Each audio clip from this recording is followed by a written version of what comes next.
자, 구구단 게임 예제 같이 한번 만들어 볼게요. 현재 페이지는 인덱스 페이지이고, 자, 녹화를 해서 시청을 하다 보면 현재 페이지가 어디인지 잘 모르실 때가 많아서 타이틀에다가 이렇게 페이지명을 적고 녹화를 시작을 할게요. 현재 페이지는 인덱스 페이지고요. 먼저 H1 태그로 구구단 게임이라는 타이틀을 하나 넣어줍시다. 네. 자, 그리고 H3 태그로 설명을 적을 건데요. 실제 노션에 올라와 있는 것과 다르게 조금 내용을 바꾸려고 해요. 그래서 구구단 5문제 맞추기, 아니다, 풀기, 이렇게 완성을 할게요. 그러니까 정답을 다 맞춰야 게임이 종료되는 게 아니라 그냥 5문제만 다 풀면 게임이 종료되게끔 완성을 하려고 합니다. 네. 자, 그리고 밑에다가 A 태그를 통해서 이제 게임을 시작할 수 있는 페이지를 만들겠습니다. 그래서 A 태그의 이름은 게임 시작이고요. href로 이동할 페이지명을 적게 되는데, 자, 이때도 우리 친구들 본인을 너무 믿고 구구단.jsp라고 적지 마세요. 적지 마시고 항상 F2로 이거 습관을 들이세요. 어디로? 왼쪽에 오셔서 생성한 구구단.jsp 페이지를 꾹 누른 채로 F2를 누르세요. 클릭 F2. 그러면 이렇게 커서가 찍히게 되죠? 그러면 요 내용을 컨트롤 C 하고 컨트롤 V. 반드시 이렇게 하세요. 직접 적지 말고 해당 페이지를 선택하고 F2를 누르는 거예요. 자, 그럼 이 상태에서 한번 실행을 해봅시다. 실행.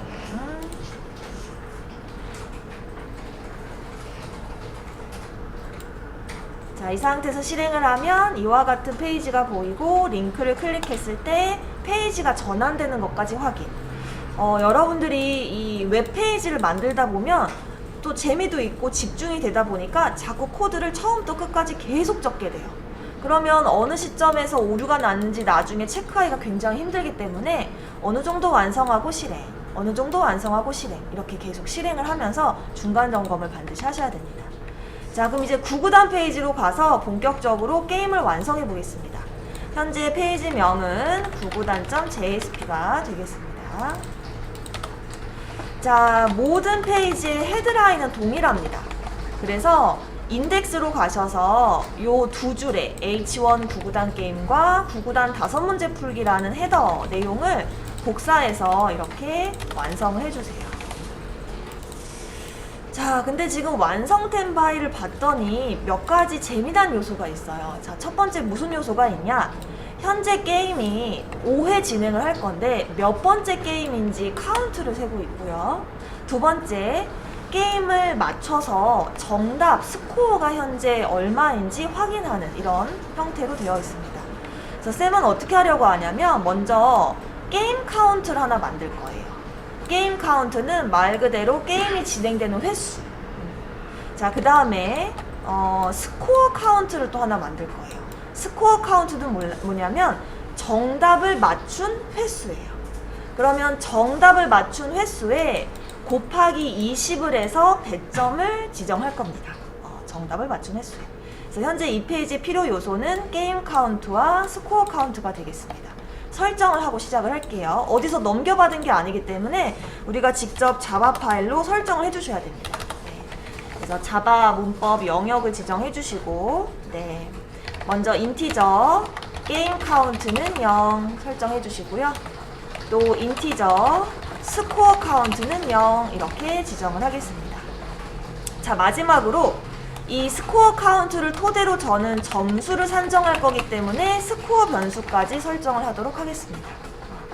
처음에는 전부 000으로 설정을 해 놓았어요.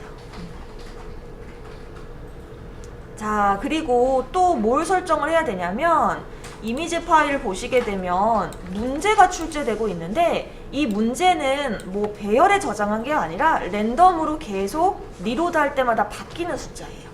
그래서 랜덤으로 x, y, 구구단 변수를 설정하겠습니다. 자, 우리 랜덤은 자바 때랑 똑같이 임포트가 반드시 필요합니다. 그래서 소문자 랜덤이라고 작성하고 컨트롤 스페이스바 엔터 하시고, 자, 반드시 위에 이렇게 랜덤이 임포트가 됐는지 확인을 하세요. 뭔가 오류가 날 때에는. 네. 그리고 렌은 뉴 하시고 랜덤. 자동 완성이 잘 안 돼요. 웹에서는. 네. 자, 그리고 두 개의 변수를 설정할 거예요. x라는 이름으로 len.nextInt. 구구단은 본래 거의 2단에서부터 시작을 하죠. 그래서 8 더하기 2. 그 다음에 인티저 y는 len.nextInt로 9 더하기 1 이렇게 설정을 하겠습니다. 그래서 이 xy를 토대로 구구단 문제가 계속 출력이 될 예정이에요. 자, 그러면 일반적으로 우리가 내가 정답을 입력하고 또 컴퓨터가 정답을 저장을 해서 그 두 값을 비교해서 맞다 그르다를 표시하죠. 그래서 밑에다가 컴퓨터가 연산한 정답도 하나 완성해 놓읍시다. 이렇게. 와, 그래서 벌써 구구단 페이지에 변수 설정이 XY answer, 게임 카운트, 스코어 카운트, 스코어 이렇게 6개나 생성이 됐어요. 네. 자, 그러면 이제 화면을 꾸며야 되는데 얘를 밑으로 내리는 게 좋겠는데요. 자바를 위로 보내고 디자인을 밑으로 뺐어요. H 태그를. 자, 그리고 여기 이제 문제를 출제할 건데 출제하기 전에 모모 번째 게임 모모점이 나왔었어요. 그래서 대괄호를 치고 꺽쇠 %는 게임 카운트 번째 게임인데 대괄호 %는 현재 스코어점이야 라고 제가 지금 디자인을 했기 때문에 이렇게 하는 것이고, 차후 시험을 보실 때에는 좀 더 유연하게 디자인하셔도 돼요. 자, 실행을 해서 결과를 확인해 보면 제가 게임 카운트를 0으로 설정을 해서 0번째 게임으로 되어 있네요. 그러면 이를 1로 수정을 해 놓읍시다. 일단은 게임 카운트를 1로 수정을 해서 실제 실행을 했을 때 최초 1번째 게임, 첫 번째 게임 이렇게 나오도록 할게요. 자, 이제 마지막으로 무엇을 해야 되느냐? 문제 출제를 해야 됩니다. 그래서 %는 x, x가 단수였죠. 곱하기 %는 y는 하게 되면 이제 랜덤으로 문제가 출제되는 거예요. 네, 쌤은 지금 4 곱하기 7이 나왔는데 여러분들이 실행했을 때에 이 웹 브라우저의 리로드 버튼을 누르게 되면 랜덤 수치가 계속 바뀌기 때문에 리로드 F5번 누를 때마다 숫자는 바뀌게 돼 있어요. 그죠? 네, 좋아요. 자, 그럼 이제 사용자가 정답을 입력해라는 창을 하나 넣어줘야 되겠죠? 그 창을 우리 앞서 공부한 인풋 창으로 완성을 합시다. 자, 바로 옆에 작성하는 게 좋은데 안 보일까봐 저는 엔터를 눌러서 할게요. 이렇게.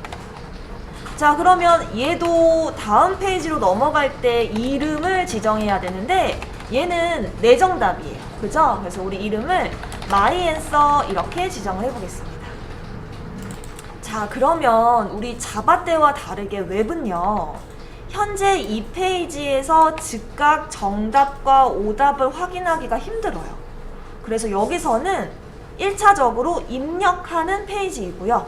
이 입력한 결과를 프로라는 페이지로 전달을 해서 프로에서 처리를 하도록 설계가 돼요. 그래서 좀 어려운 것 같아요. 페이지가 계속 전환되니까. 자, 그러면 지금 저한테 주어진 데이터가 myAnswer라는 데이터가 어디로? 프로 페이지로 넘어가야 돼요. 일반적으로 값을 넘길 때에는 반드시 뭐로 감싸줘야 된다? 폼으로 감싸야 된다. 무조건. 그래서 폼으로 이 녀석들을 싹 포장을 해주겠습니다. 이렇게. 자, 그리고 메서드는 사실 중요해요. 전송 방식. 기본적으로 get 방식입니다. 우리는 굳이 숨길 필요가 없기 때문에 그냥 get 방식으로 할게요. 그 다음에 액션. 액션에는 이동할 페이지 명을 적어야 했었죠? 그런데 이동할 페이지 명 또 여러분들 작성하지 말고 페이지를 클릭해서 F2 전체 선택해서 복사해서 컨트롤 V 반드시 이렇게 해야 돼요. 자, 그러면 뭔가 눌러야 액션으로 갈 거 아니에요? 그죠? 홈하고 항상 짝꿍이 되는 누구예요? 서브밋이라는 버튼이에요. 외워야 돼요. 전송. 그리고 이 서브밋 버튼의 버튼의 이름은 value로 장명을 하게 되고요. 자, 그리고 버튼이 옆으로 가지 말고 줄을 바꿔서 진행할 수 있도록 BR 태그 하나만 삽입을 해줍시다. 자, 그러면 결과를 봤을 때 화면상의 디자인이 이렇게 나오면 잘 작성을 하신 거예요. 자, 이제 이 데이터들을 들고 어디로 가야 되냐면 프로로 가야 돼요. 자, 근데 우리들이 잘 고민해 봐야 되는데 프로에 가서 해야 될 일이 뭐예요, 결국엔? 내가 입력한 정답과 컴퓨터가 저장한 정답이 일치하는지를 확인을 해야 되는데 프로에는 지금 뭐만 전달이 돼요? 내 정답밖에 전달이 안 돼요. 왜? 폼으로 감싼 게 내 정답밖에 없거든. 그러면 컴퓨터 정답은 어디에 있어요? 여기에 있어요, 위에. 요거는 전달이 안 돼요. 자, 우리 지난 시간에 히든을 배웠죠? 이때 히든이 여기서 쓰이는 거예요. 내가 입력 안 한 건데 연산은 했어. 근데 넘겨야 돼. 그러면 여기다 히든을 넣어줍니다. 히든의 위치는 어디든 상관없어요. 일반적으로 서브밋 위에다가 이렇게 작성을 하죠.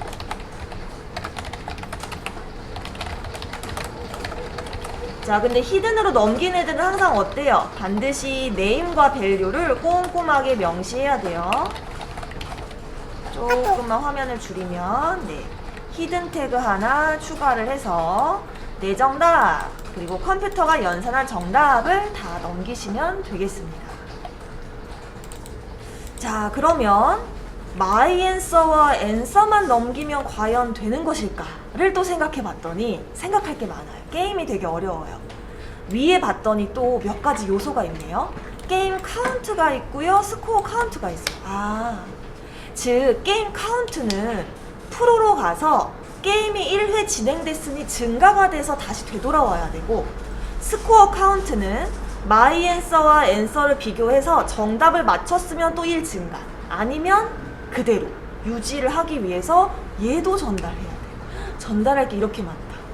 그러면 게임 스코어 카운트 전부 다 어때요? 히든으로 또 넘겨야 돼요. 쌤, 스코어는 안 넘기나요? 안 넘겨도 돼요. 왜냐면 얘는 그냥 스코어 카운트 곱하기 20으로 처리할 거거든요. 아시겠죠? 자, 그러면 복사하셔서 히든으로 게임 카운트, 스코어 카운트까지 추가를 해줍시다. 자, 이제 이어서 프로로 진행을 해보겠습니다. 드디어. 자, 그럼 프로에서는 전달 받은 게 몇 개인지 확인을 하세요. 하나, 둘, 셋, 네 개죠. 이 네 개를 다 뭐로 받아야 돼요? request.getParameter로 다 받아야 돼요. 오케이. 자, 그럼 프로 페이지로 이동을 해서 이게 잘 기억이 안 나요. 그래서 이렇게 화면 분할 하시면 돼요. 상단의 탭을 클릭 드래그 하시면 상하로 좌우로 화면 분할이 됩니다. 웹에서는 화면 분할이 유용하게 잘 쓰여요. 자, 그리고 현재 페이지는 구구단 pro.jsp 페이지가 되겠고요. 자, 여기서 제가 받을 내용이 이렇게나 많아서 잠깐 보면서 갈게요. 자, 자바 영역을 활짝 여시고 request.getParameter로 데이터를 전달을 받을 건데 받을 게 너무 많아요. 그죠? 하나, 둘, 셋, 네 개이니까 복사를 하셔서 하나, 둘, 셋, 넷. my answer 하나, answer 하나, 게임 카운트 하나, 스코어 카운트 하나, 이렇게 복사를 해와야 합니다. 자, 이와 동시에 하나, 둘, 셋, 넷, 이 네 가지 요소는 다 어떤 요소냐면 정수로 전환돼야 되는 요소예요. 근데 전부 뭐로 되어 있어요? 문자로 되어 있어요. 그래서 이것도 같이 하고 복사할 거야. 인티저점 파스인트로 다 또 감싸줘야 되네요. 이렇게 또 감싸줘야 됩니다. 쌤은 다시 지우고 이렇게 복사를 다시 해서 완성을 할게요. 네. 자, 그리고 예쁘게 왼쪽에다도 변수로 설정을 해주세요.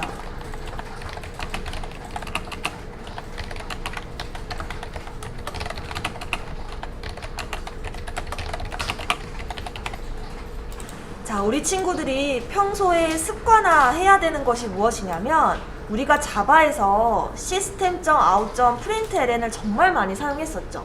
사실 sysout은 웹에서는 개발자가 넘긴 데이터가 잘 출력이 되고 전달이 됐는지 확인하는 용도로 쓰여요. 그래서 평소에 습관을 들일 때 system.out.println으로 각각의 내용을 다 출력할 것을 사실은 권장해요.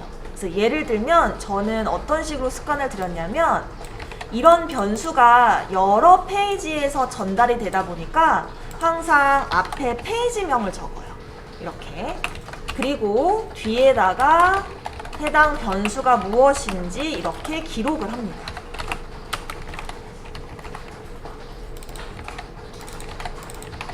여러분들이 오류가 날 수밖에 없어요, 웹은. 근데 오류가 났는데 그 오류를 내가 해결하지 못하면 회사 가서 일을 못하는 거예요. 그래서 오류를 해결하는 방법은 계속 이런 걸 로그 찍는다고 합니다. 기록을 남기는 거죠. 잘 처리가 됐나.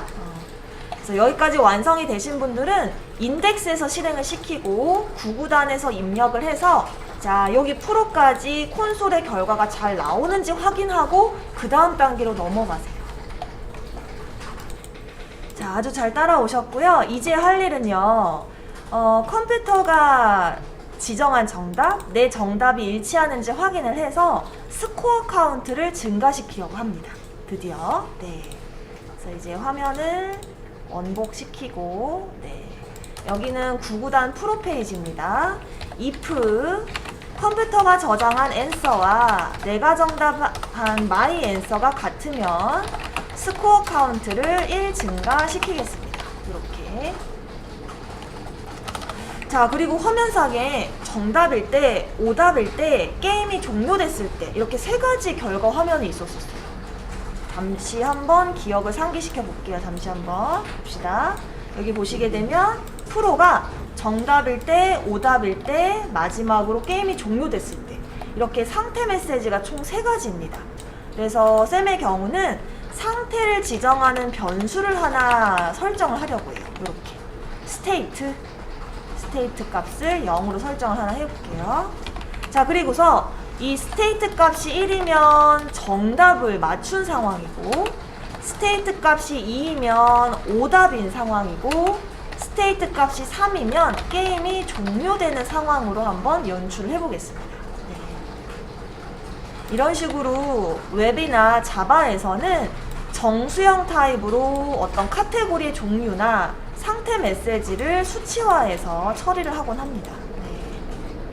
자, 그러면 정답인 경우에는 스코어 카운트도 1 증가해야 할 뿐만 아니라 상태 메시지 값이 1로 변경이 돼야 되고요. 네. 반대로 정답을 못 맞추게 되면 상태 메시지를 2로 수정을 하겠습니다. 자, 마지막으로 종료를 시켜야 되는데, 종료 시점은 사실 answer나 my answer랑 관련이 없이 오로지 게임 카운트, 게임이 진행된 횟수로만 측정을 해야 돼서 게임 카운트가 5가 되면 스테이트 값을 3으로 이렇게 수정을 하도록 하겠습니다. 자, 이어서 마지막으로 점수를 산정하려고 해요. 즉 스코어, 몇 점을 맞았는지. 자, 근데 점수를 측정할 때 우리 친구들 주의할 점이, 점수를 만약에 여기서 측정하면 문제가 돼요. 왜? 스코어 카운트 1 증가가 여기서 되거든요. 그러니까 점수 계산은 어디서? 이 if문 밑에서, 여기서 해야 돼요. 그죠? 정답을 맞추면 카운트가 증가되니까. 네. 여기 오셔서 인티저 스코어는 스코어 카운트에다가 곱하기 20을 하겠다. 그죠? 자, 그리고 프로 페이지도 결국에는 내용물이 똑같아서 처음에 헤드라인이 구구단으로 오셔서 구구단에 H1, 3, 3 두 줄, 세 줄이군요. 세 줄을 이렇게 복사해서 가지고 오겠습니다.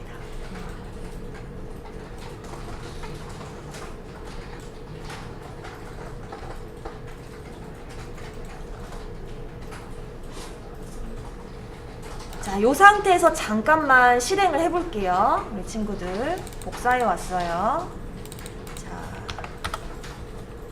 자, 지금 한 가지 문제가 있는데, 제가 게임 시작을 누르면 문제가 잘 출제가 되고요. 정답을 맞추고 전송을 이제 누릅니다. 전성을 누르면 이제 프로로 갔는데 네, 점수 20점까지 잘 나오고요.